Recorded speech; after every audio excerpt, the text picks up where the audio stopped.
Hello, good evening to all. My name is Sukanya and I welcome you all on my channel. तो आज जो है हम topic करने वाले हैं रेमेडियल टीचिंग। जो ये टॉपिक है रेमेडियल टीचिंग, ये हमारे बीएड फर्स्ट ईयर और सेकेंड ईयर दोनों के लिए बड़ा इम्पोर्टेंट है। बीएड सेकेंड ईयर में ये हमारा जो पेपर है असेसमेंट फॉर लर्निंग, उसका यूनिट 3 से एक 16 मार्क्स का क्वेश्चन बनता है। और कभी कभी ये क्वेश्चन जो है डायग्नोस्टिक टेस्ट के साथ आ जाता है, जिसमें दोनों को 8-8 मार्क्स में दिया जाता है। तो चलिए हम देख लेते हैं कि रेमेडियल टीचिंग एक्चुअली में होती क्या है। तो स्टार्ट करने से पहले मैं आपको बताना चाहूँगी कि रेमेडियल टीचिंग एक ऐसी टीचिंग होती है जिसके अंदर मान लो किसी बच्चे को कोई टॉपिक या किसी लेसन का कोई पार्ट समझ नहीं आ रहा, तो टीचर क्या करती है, उस बच्चे को रेमेडी प्रोवाइड करती है। मतलब अलग अलग उसकी जो प्रॉब्लम है, जो वो फेस कर रहा है, जो चीज़ उसे समझ नहीं आ रही, उसको ठीक करने में, करेक्ट करने में या उसको समझाने में टीचर उसकी हेल्प करती है, उसको अच्छे से समझाती है सो दैट उसकी प्रॉब्लम का सल्यूशन मिल सके। इस तरीके से टीचर उस बच्चे को रेमेडी प्रोवाइड करती है टीचिंग में। तो अब हम देखते हैं मीनिंग में हमने लिखा क्या है। रेमेडियल टीचिंग एक स्पेशलाइज्ड टीचिंग अप्रोच है which is created to support the students to overcome learning obstacles, bridge gaps in understanding and reach their full academic potential. मतलब क्या है कि रेमेडियल टीचिंग एक ऐसा स्पेशलाइज्ड तरीका है टीच करने का जिसमें टीचर बच्चों को सपोर्ट करती है सो दैट उनको जो भी लर्निंग के दौरान जो ऑब्स्टेकल्स वो फेस कर रहे हैं या कहीं कुछ गैप वो फेस कर रहे हैं, कहीं कुछ चीज़ है उनको जो थोड़ा बहुत समझ नहीं आ रही है, सो दैट उनका जो है टीचिंग का जो एक मोटिव होता है वो पूरा कंप्लीट हो सके और उनको अपनी वो फुल एकेडमिक पोटेंशियल तक पहुंच सके। फिर हमें एक डेफिनेशन लिखनी होती है। डेफिनेशन में हमने E.H. बिलोज की एक डेफिनेशन ली है। Remedial teaching is a moral building and interest building enterprise for the students. Remedial teaching is not one size fit all approach. तो जैसे क्या होता है, हम नॉर्मल क्लास में क्या करते हैं, सबको एक तरीके से पढ़ाने की कोशिश करते हैं, ठीक है। फिर रेमेडियल टीचिंग के अंदर ये नहीं होता। ये नहीं कि हम एक ही तरीके से पूरी क्लास को पढ़ा देंगे या एक ही सेम तरीके से बच्चों को पढ़ा देंगे। हमें लगता है कि उस बच्चे को वो चीज़ समझ नहीं आ रही, तो हमें 2-3 अलग अलग तरीके भी यूज़ करने पड़ेंगे सो दैट उस बच्चे को वो कॉन्सेप्ट क्लियर हो जाए। Pupils usually may have one or more than one learning difficulties. Pupils means students. Student को हो सकता है कोई एक लर्निंग डिफ़िकल्टी हो या एक से ज़्यादा लर्निंग डिफ़िकल्टी वो बच्चा फेस कर रहा हो। क्योंकि बच्चों में देखो प्रॉब्लम क्या होती है, कुछ बच्चों की है ना पुअर मेमोरी होती है, मतलब वो चीज़ों को बहुत टाइम तक याद नहीं रख सकते। दूसरा है कि they lack of learning motivation, उनको कोई मोटिवेशन ही नहीं आ रहा पढ़ने के लिए या चीज़ों को समझने के लिए। Third is short attention span, तो कुछ बच्चे होते हैं जिनको ना वो एक जगह पे अपना ध्यान ज़्यादा देर तक नहीं टिका सकते। Then next point is easy distraction. कभी कभी क्या होता है, इधर उधर से आस पास के विंडो के आस पास से या डोर के आस पास से कोई जैसे गुजर रहा होता है, तो बच्चे ना इजीली डिस्ट्रैक्ट हो जाते हैं। मतलब वो उनका नेचर है कि डिस्ट्रैक्शन हो जाता है, थोड़ा सा भी उनको अगर कोई स्टिमुलस मिलता है तो वो डिस्ट्रैक्ट हो जाते हैं। Then lack of self confidence, कुछ बच्चे होते हैं कि जो जिनके अंदर कोई कॉन्फिडेंस ही नहीं होता। Then difficulty in understanding new concepts, तो कभी कभी जब बच्चों को नए कॉन्सेप्ट बिल्कुल सिखाए जाते हैं तो वो इनको इतना ईजीली समझ नहीं आते। तो ये कुछ प्रॉब्लम्स हैं जो कि बच्चे लर्निंग के टाइम फेस करते हैं। फिर हम देखते हैं कि प्रोसेस क्या होता है रेमेडियल टीचिंग का। It should be followed by diagnostic test. देखो जिस तरीके से आप डॉक्टर के पास जाते हो, वो आपकी बीमारी का पता लगाने के लिए एक डायग्नोस्टिक टेस्ट करवाते हैं, ठीक है, डायग्नोज करते हैं आपकी बीमारी को। उसी तरीके से टीचर भी रेमेडियल टीचिंग करने से पहले ही बच्चे को दिक्कत है क्या, उसके लिए एक टेस्ट कंडक्ट करवाती है सो दैट टीचर को समझ आ जाए कि बच्चा गलतियाँ कहाँ कहाँ कर रहा है।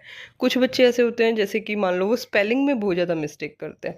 कुछ बच्चे ऐसे होते हैं जिनको कोई कॉन्सेप्ट समझ नहीं आया किसी टॉपिक का, और कुछ बच्चे ऐसे हैं जिनको पूरा कॉन्सेप्ट मतलब पूरा टॉपिक ही समझ नहीं आया। तो टीचर ये टेस्ट करवा के ही समझती है कि एक्चुअल में इस बच्चे को प्रॉब्लम है क्या, कहाँ हम इसको रेमेडी प्रोवाइड कर सकते हैं। Then second point is organised, means remedial teaching is organise to remove difficulty of weaker students in study. तो जो कमज़ोर बच्चे होते हैं, जो पढ़ाई में थोड़े कमज़ोर होते हैं, उनकी डिफ़िकल्टीज़ को रिमूव करने के लिए करवाई जाती है। The next point is appropriate strategies followed for remedial teaching. मतलब क्या है कि एक स्ट्रेटजी फॉलो की जाती है रेमेडियल टीचिंग में। ऐसे नहीं कि कुछ भी टीचर ने पढ़ाना स्टार्ट कर दिया। पहले एक डायग्नोस्टिक टेस्ट होगा, फिर उसके बाद टीचर उस बच्चे को रेमेडी प्रोवाइड करेगी, और रेमेडी प्रोवाइड करने के भी अलग अलग तरीके होते हैं। देन पर्पस क्या होता है रेमेडियल टीचिंग का? पर्पस होता है कि बच्चे की लिसनिंग, स्पीकिंग, राइटिंग, रीडिंग, हर टाइप की स्किल को जो है इम्प्रूव किया जा सके। फिर हम देखते हैं कि रेमेडियल टीचिंग जो है कितने टाइप की होती हैं। तो फर्स्ट टाइप है होल क्लास। कई बार क्या होता है, कॉन्सेप्ट इतना नया है कि टीचर खुद समझती है कि भाई इस टॉपिक से रिलेटेड मुझे पूरी क्लास को ही पढ़ाना पड़ेगा दोबारा से, तो वो होल क्लास हो गई। फिर बैकवर्ड स्टूडेंट्स, कुछ ऐसे बच्चे होते हैं जो वीक स्टूडेंट्स होते हैं, उनके लिए टीचर रेमेडियल टीचिंग रखती है। Third is individual. कुछ हो सकता है कि सबको समझ आ गया, कुछ एक बच्चे को है कि कुछ समझ नहीं आया, तो वो इंडिविजुअल स्पेसिफिक भी रेमेडियल टीचिंग्स टीचर को देनी पड़ती है। Then next is group teaching. तो हो सकता है कि मतलब एक ऐसा ग्रुप टीचर बना दे, मतलब कुछ बच्चे हों क्लास में जिनको वो टॉपिक ना समझ में आया, तो टीचर उस उन सब बच्चों को मिला के एक ग्रुप बना देती है और ग्रुप में उनको पढ़ाती है। Then after diagnostic test and without diagnostic test. कभी कभी क्या होता है ना, टीचर को भी खुद पता होता है कि भाई ये जो टॉपिक है ना ये थोड़ा सा डिफ़िकल्ट है, तो वो बिना डायग्नोस्टिक टेस्ट करवाए ही, या फिर टीचर को पता होता है कि ये वाले कॉन्सेप्ट्स बच्चों को इतना ईजी क्लियर नहीं हुए होंगे, तो वो बिना डायग्नोस्टिक टेस्ट के ही रेमेडियल टीचिंग प्रोवाइड कर देती है बच्चों को। Then next is after diagnostic test. उसमें क्या होता है कि पहले एक टेस्ट करवाया जाएगा, बच्चे की कमी का पता लगाया जाएगा, और उसके अकॉर्डिंग ही बच्चे को रेमेडियल टीचिंग दी जाएगी। Now we will see the significance and advantages of remedial teaching. So the first point is to solve learning difficulties of student. बच्चों की learning difficulties को दूर करने के लिए, solve करने के लिए दी जाती है। Second is avoid wastage in educational process. तो मतलब हमने पूरा बच्चे को जो जैसे है चैप्टर पढ़ाया, सब कुछ पढ़ाया, पर बच्चे का कोई आउटकम ही नहीं निकला, मतलब अगर उन्हें समझ ही नहीं आया तो फिर क्या फ़ायदा हुआ। Then third is to evolve effective strategies to teach subject.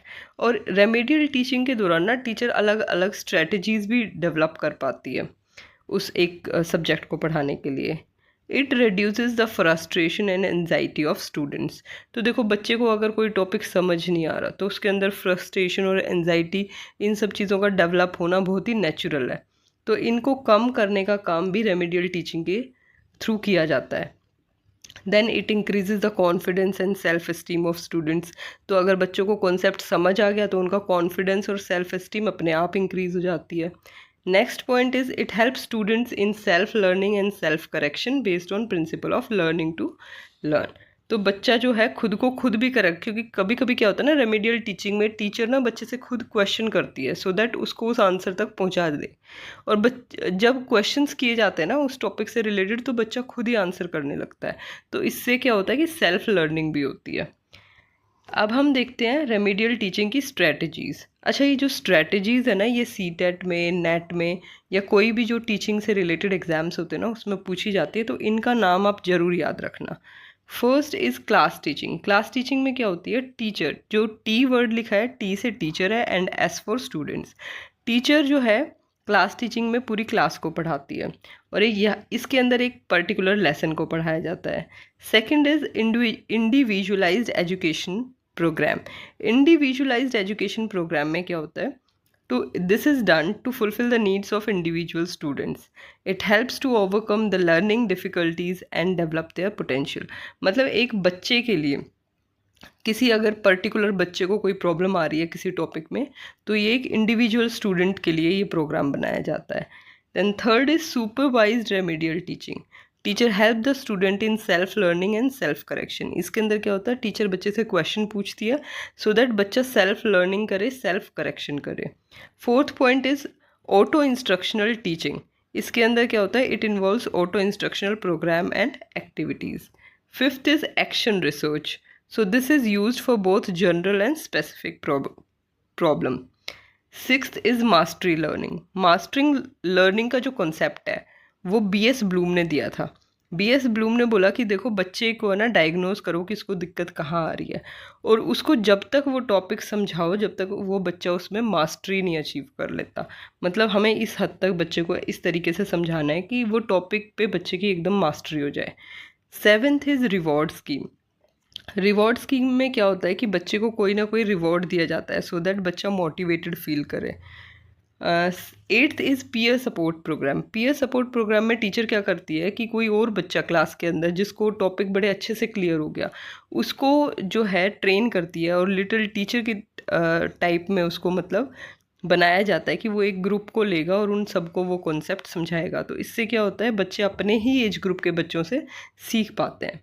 Then we will conclude by saying that thus remedial teaching should include various activities and different teaching methods to help students develop their potential and remove obstacles in learning.